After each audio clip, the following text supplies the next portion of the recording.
Live from New Delhi, you're watching Lead India Live, India's voice to the world. I'm Abhishek Mahajan. Coming up in the next 30 minutes. Indigo fiasco still continues. India's air service regulator DGCA issues Showcause notice to CEO, says failed in duty, given 24 hours to respond. In a tragic incident, 23 people including tourists dead in midnight blaze at Goa club. Chief Minister Pramod Sawant orders probe. President Murmu and Prime Minister Modi express grief. Ukraine President Zelenskyy signals progress in talks with US on peace plan, says had substantive phone call with Trump's special envoy Witkoff. Deadly attack on kindergarten reported in Sudan, 50 people including 33 children killed. Earlier, UN had warned against atrocities in Kordofan. And in Hockey Junior World Cup, India to play against 7-time champions and title holders Germany in the semi-final clash at Chennai.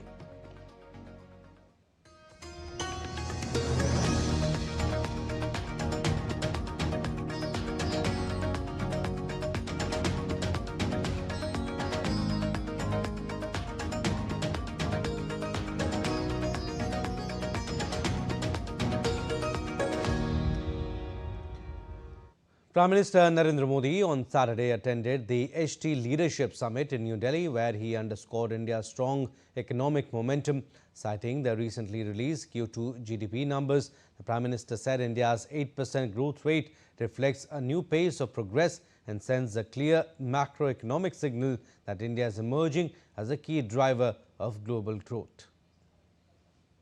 अभी कुछ दिन पहले भारत में Q2 के GDP figures आए हैं। 8% से ज्यादा की ग्रोथ रेट हमारी प्रगति की नई गति का प्रतिबिंब है। साथियों, ये सिर्फ नंबर नहीं है, ये स्ट्रॉन्ग मैक्रो इकोनॉमिक सिग्नल है। ये संदेश है कि भारत आज ग्लोबल इकोनॉमी का ग्रोथ ड्राइवर बन रहा है और हमारे ये आंकड़े तब है जब ग्लोबल ग्रोथ 3% के आसपास है। G7 की इकोनॉमी औसतन 1.5% के आसपास है, 1.5%। इन परिस्थितियों में भारत हाई ग्रोथ और लो इन्फ्लेशन का मॉडल बना हुआ है। Prime Minister also spoke about the transformational shift in India's reform approach. He noted that earlier reforms were often reactionary or driven by political compulsions, but today they are guided by national goals, clear targets and a consistent nation-first intent. एक समय था जब भारत में reforms reactionary होते थे,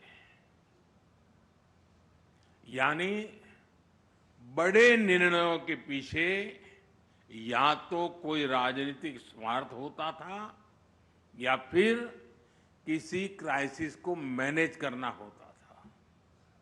लेकिन आज national goals को देखते हुए रिफॉर्म्स होते हैं, टारगेट तय है। आप देखिए, देश के हर सेक्टर में कुछ न कुछ बेहतर हो रहा है। हमारी गति कांस्टेंट है, हमारी डायरेक्शन कंसिस्टेंट है और हमारा इंटेंट नेशन फर्स्ट का है। PM Modi also criticized what he called the colonial mindset, saying the term Hindu rate of growth was used at a time when India was struggling with 2 to 3% growth, unfairly tagging an entire society with unproductivity and poverty and attributing slow development to India's civilizational identity. आज भारत दुनिया की सबसे तेजी से grow करने वाली major economy है।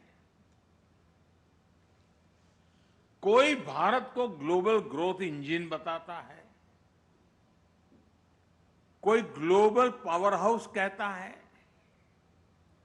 एक से बढ़कर एक बातें आज हो रही है। लेकिन साथियों, आज भारत की जो तेज ग्रोथ हो रही है, क्या कहीं पर आपने पढ़ा, क्या कहीं पर आपने सुना, इसको कोई हिंदू रेट ऑफ ग्रोथ कहता है क्या?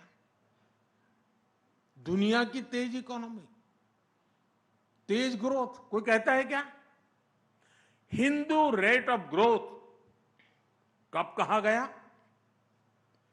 जब भारत 2-3% की ग्रोथ के लिए तरस गया था। आपको क्या लगता है, किसी देश की इकोनॉमिक ग्रोथ को उसमें रहने वाले लोगों की आस्था से जोड़ना, उनकी पहचान से जोड़ना, क्या ये अनायास ही हुआ होगा क्या? जी नहीं, ये गुलामी की मानसिकता का प्रतिबिंब था। एक पूरे समाज, एक पूरी परंपरा को अनप्रोडक्टिविटी का, गरीबी का पर्याय बना दिया गया। यानी ये सिद्ध करने का प्रयास किया गया कि भारत की धीमी विकास दर का कारण हमारी हिंदू सभ्यता और हिंदू संस्कृति है। और हद देखिए, आज जो तथाकथित बुद्धिजीवी हर चीज में, हर बात में सांप्रदायिकता खोजते रहते हैं, उनको हिंदू रेट ऑफ ग्रोथ में सांप्रदायिकता नजर नहीं आई। ये टर्म उनके दौर में किताबों का, रिसर्च पेपर्स का हिस्सा बना दिया गया। External Affairs Minister Dr. Jaishankar also addressed the HT Leadership Summit on Saturday and underlined that India has a freedom of choice in geopolitics and enjoys strategic autonomy. He also emphasized the importance of maintaining a strong relationship with major nations, including Russia, given the current geopolitical environment. If you look at India-Russia, the world has seen a lot of ups and downs in the last 70-80 years. I've said this before and I'll say it again.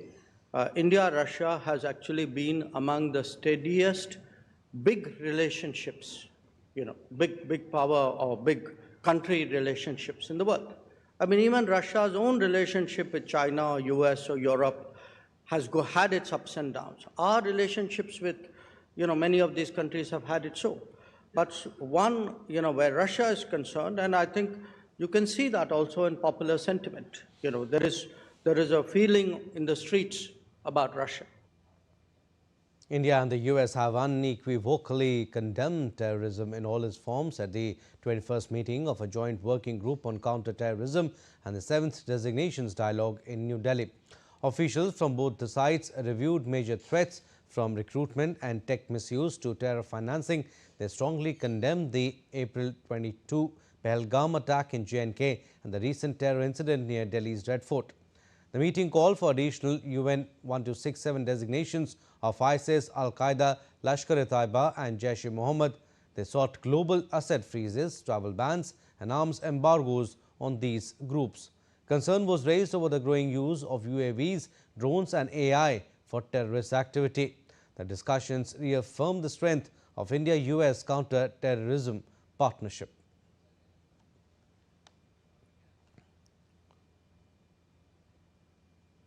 On to some latest on Indigo crisis. India's aviation regulator, the Directorate General of Civil Aviation, on Saturday issued a show-cause notice to Indigo CEO Peter Elbers amid ongoing flight cancellations and delays across the country. The regulator has given him just 24 hours to respond, warning that failure to do so will invite strict punitive action. This is the strongest move yet by authorities as Indigo's disruptions stretch into the fifth straight day, leaving thousands of passengers stranded and distressed at major airports across the country.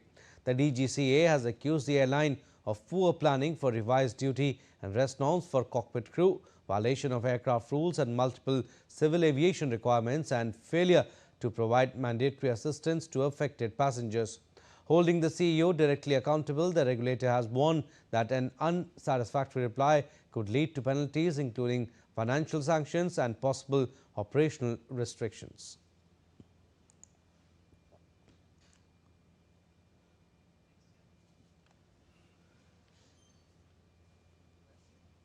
On Saturday, the government has stepped in to rein in soaring airfares amid the massive disruption in Indigo operations. For the first time since COVID, airfare caps have been reimposed. Indigo, in a statement, said that it cancelled below over 800 flights on Saturday, much lower than Friday's number of more than 1,000. DD India's Tapas Bhattacharya with this detailed report. Taking a serious view of unusually high airfares being charged during the ongoing Indigo crisis, Ministry of Civil Aviation has invoked its regulatory powers to cap ticket prices across the affected routes. The move aims to prevent opportunistic pricing and protect passengers from financial exploitation. The fare caps will remain in force till Indigo restores operations to pre-crisis levels, now expected by December 15th. To help the airline stabilize, the government has temporarily kept new pilot duty norms on hold. The ministry has also issued strict directions to Indigo to clear all pending passenger refunds without delay. Refunds for all cancelled and disrupted flights must be fully processed by 8 p.m. on Sunday, December 7th. Airlines have also been told not to charge any rescheduling fees. Any delay or violation will invite immediate regulatory action. Dedicated passenger support and refund facilitation cells are being set up. Indigo has also been directed to trace and deliver any separated baggage to passengers within the next 48 hours.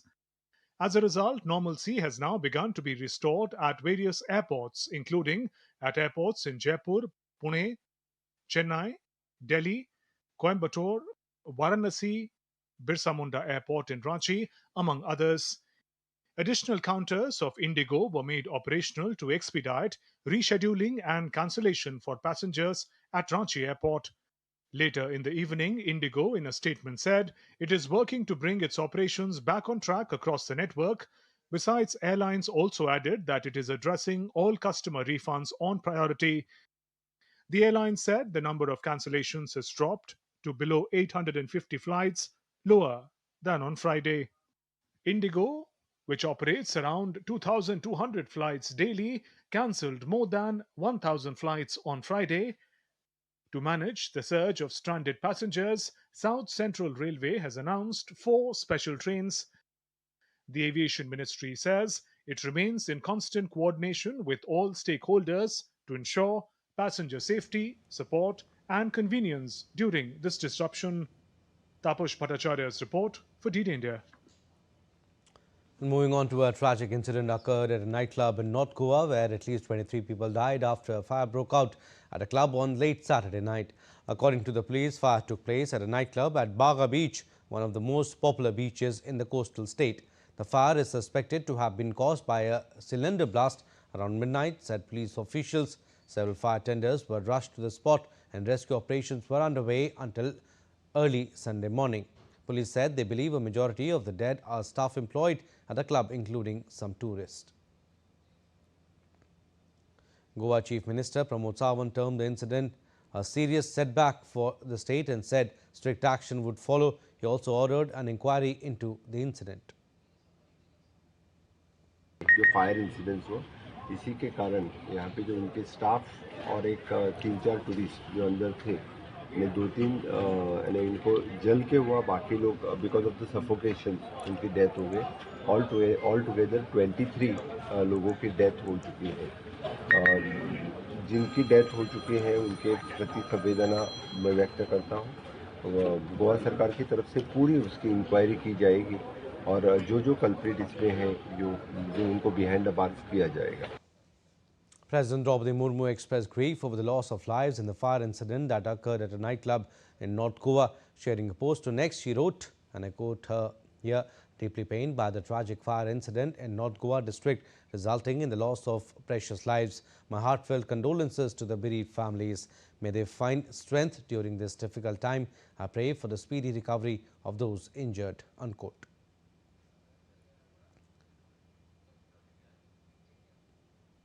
And Prime Minister Modi also expressed grief over the Goa fire incident. On X, he wrote, and I quote him here, "The fire mishap in Arpora, Goa is deeply saddening. My thoughts are with all those who have lost their loved ones. May the injured recover at the earliest." Spoke to Goa CM Dr. Pramod Sawant about the situation. The state government is providing all possible assistance to those affected. Unquote.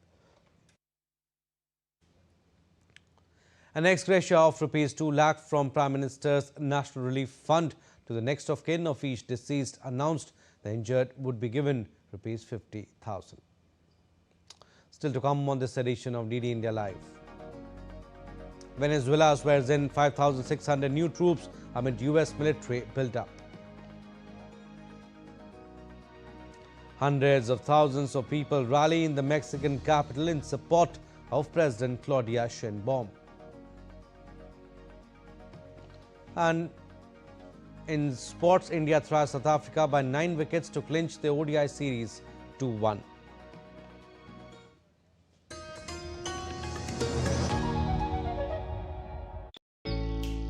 Jharkhand will mesmerize you with majestic nature, rich heritage and colorful culture.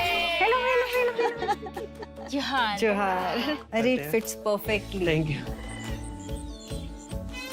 Full workout हो गया. Ready?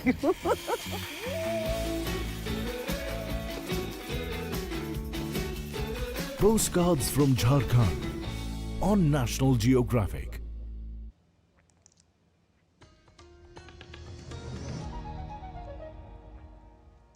Welcome back. You're watching DD India Live. I'm Abhishek Mahajan. Some more stories. The United States has unveiled its National Security Strategy 2025, highlighting the Indo-Pacific as a central arena for global security and geopolitics. The document positions India as a rising security provider, urges closer ties to boost its role, and emphasizes stronger Quad cooperation. The U.S. strategy takes a sharply critical stance on China and stresses deterrence over Taiwan. The document also warns of challenges in Europe and signals a renewed Monroe Doctrine to reinforce U.S. influence in the West. DD India's Nishchoy Roy reports. The United States laid out its vision for a changing world, one where power is shifting, competition is intensifying, and the Indo-Pacific stands at the heart of global stakes. The White House released its National Security Strategy 2025, calling the Indo-Pacific the world's prime strategic arena. The document positions India as a rising security provider, stressing that US must continue to improve commercial and other relations with New Delhi to encourage India's contribution to Indo-Pacific. The document designates India as a critical partner, especially in countering what it calls predatory economic practices in the region. It stresses stronger Quad cooperation with India, Australia, and Japan. The strategy underscores joint efforts with India, Europe, and Asian partners to bolster US positions in the Western Hemisphere and Africa's emerging critical minerals ecosystem. The US strategy takes a sharply critical tone on China, arguing that President Trump single handedly reversed decades of mistaken US assumptions. It stresses the need to deter conflict over Taiwan and reaffirms America's commitment to maintain military overmatch to prevent any attempt to alter the status quo by force. The strategy document warns of civilizational erasure in Europe and urges caution on NATO expansion. It also says the US will reassert the Monroe Doctrine to restore its influence in Western Hemisphere. Responding to the document's sharper tone, EU Foreign Policy Chief Kaya Kalas told the Doha Forum that US remains Europe's key ally, downplaying concerns over criticism. U.S. is still our biggest ally, and there I read it as well that we are still the biggest ally, and it's in the interest of the United States as well that Europe lasts, and that we are really still the ally and working together for these things. I think we haven't always seen eye to eye on different topics, but I think the overall principle is still there. We are the biggest allies and we should stick together. With the Indo-Pacific set to shape the 21st century, the strategy calls it a key economic and geopolitical battleground. Nishoy Roy's report for DD India. And Ukrainian President Volodymyr Zelenskyy said on Saturday that he had a long and substantive phone call with U.S. President Donald Trump's special envoy Steve Witkoff and Trump's son-in-law Jared Kushner. In a post on X, Zelenskyy said Ukraine is determined to keep working in good faith with the American side to genuinely achieve peace. We agreed on the next steps and formats for talks with the United States. Witkoff and Kushner held 2 days of talks with Ukraine's senior negotiator Rustem Umerov in Miami this week, which both sides called constructive discussions on advancing a credible pathway towards a durable and just peace in Ukraine. Witkoff is also expected to brief Umerov on his meeting in Moscow this week with Russian President Vladimir Putin.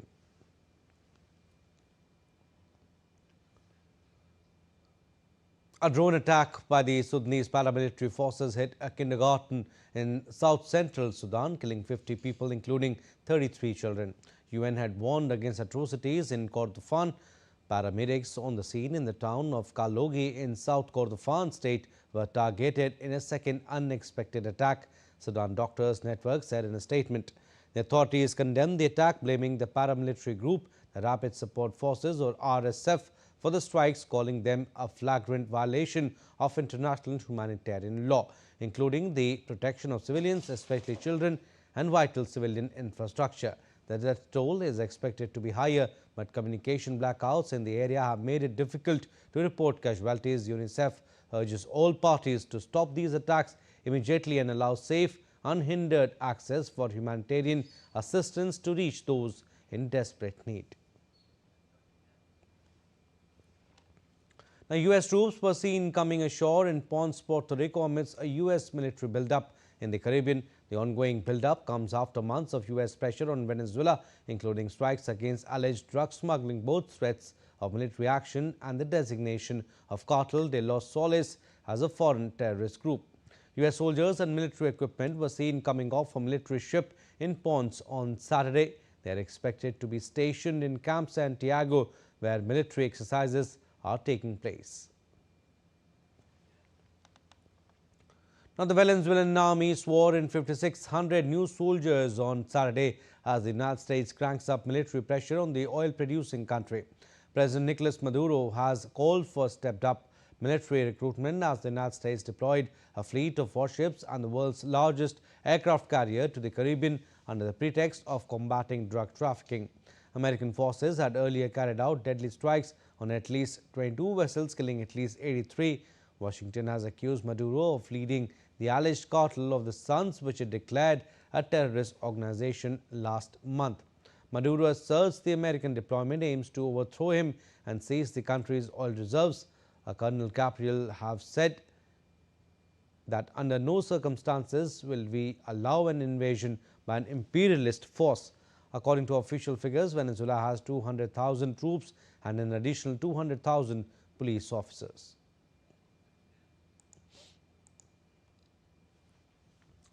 Hundreds of thousands of people rally in the Mexican capital in support of President Claudia Sheinbaum as the leader seeks to demonstrate her continued popularity following a month of political pushback and major protest. The event served as both a response to recent political pushback and a reaffirmation of Sheinbaum's popularity only months into her presidency. Let no one be mistaken, Sheinbaum told the enormous crowd.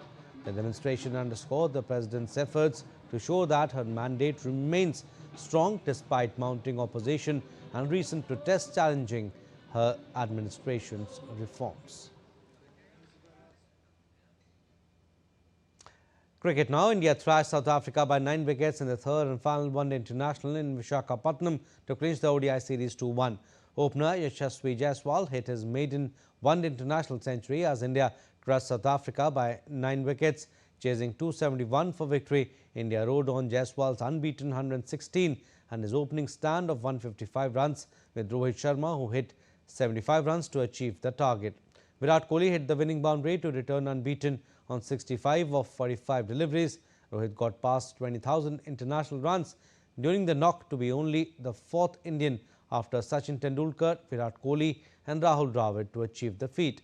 Bowlers set up victory after left-arm spinner Kuldeep Yadav and fast bowler Prasidh Krishna took 4 wickets each to bowl out South Africa for 270 after opener Quinton de Kock hit a sparkling century. And eyeing to reclaim the crown after 9 years, the Indian men's hockey team will have to raise its game by leaps and bounds if it hopes to get past 7-time champions and title holders Germany in the semi-finals of the FII Junior World Cup in Chennai on Sunday. 2-time champions India last won the title way back in 2016 in Lucknow. PR Srijesh coach side faced their first real test against Belgium in the quarterfinals. India had to dig deep into the reservoir to eke out a 4-3 shootout win against Belgium after both the sides were locked 2-2 at the end of regulation time. It took a superlative effort from goalkeeper Princedeep Singh to keep India in the hunt. Well, that's all we have in this edition of DD India Live, but do let us know your thoughts on the news of the day. For those on the go, you can get all the latest news and updates from India and across the world on DD India mobile app. The app is available on both Android and iOS platforms. Scan the QR code on the screen to download now. And we'll be back with more news as it breaks here on DD India. I'm Abhishek Mahajan. From all of us here in Delhi, thanks for watching DD India Live.